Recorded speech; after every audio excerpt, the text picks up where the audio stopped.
it's quite a bit more than an expansion. It is the establishment of a National Shrine Standard veteran cemetery. And you can look at the buildings and so forth that's going to be. You can look at the layout of it. You can see where there's different features and so forth. Yes, that old historical section will be present, and we're probably going to do some work on that with straightening the stones and making sure that the grade is level and so forth. But it is a significant expansion, and it really is an establishment of a new cemetery.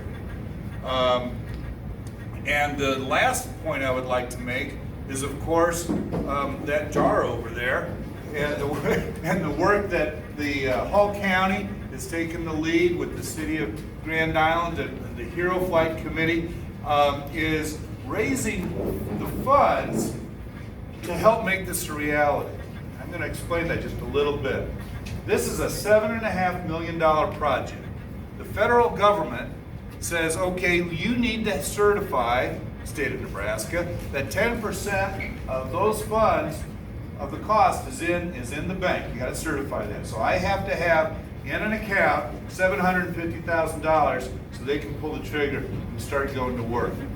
What that 10% is used for is a revolving fund. So when bills start coming in, we pay them out of that fund, and then they backfill it and reimburse it from the federal government.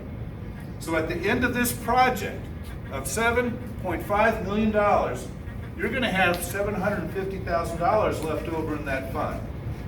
Now, that's state money, but I'm telling you that what we can do with that is pay for things that the federal grant won't. So in Alliance, what we had to do is the High Plains Cemetery Task Force, what's their current name? But anyway, that foundation has paid for a lot of different things. Well, you're going to have your task force, because I assume that this is going to be a never-ending effort, you're going to have the ability to say, okay, we'd like to have a carillon, something that the federal government won't pay for. It's the big tower in the center of the cemetery that has the beautiful music and sacred music and patriotic music coming out through chimes. That's something that the federal government won't pay for. We could use that money for things like that, for additions and enhancements that aren't covered by the federal grant. So when you are contributing to this effort, it's almost like your dollars getting spent twice. One, to establish the cemetery, and then two, to make it Grand Island and Hall counties.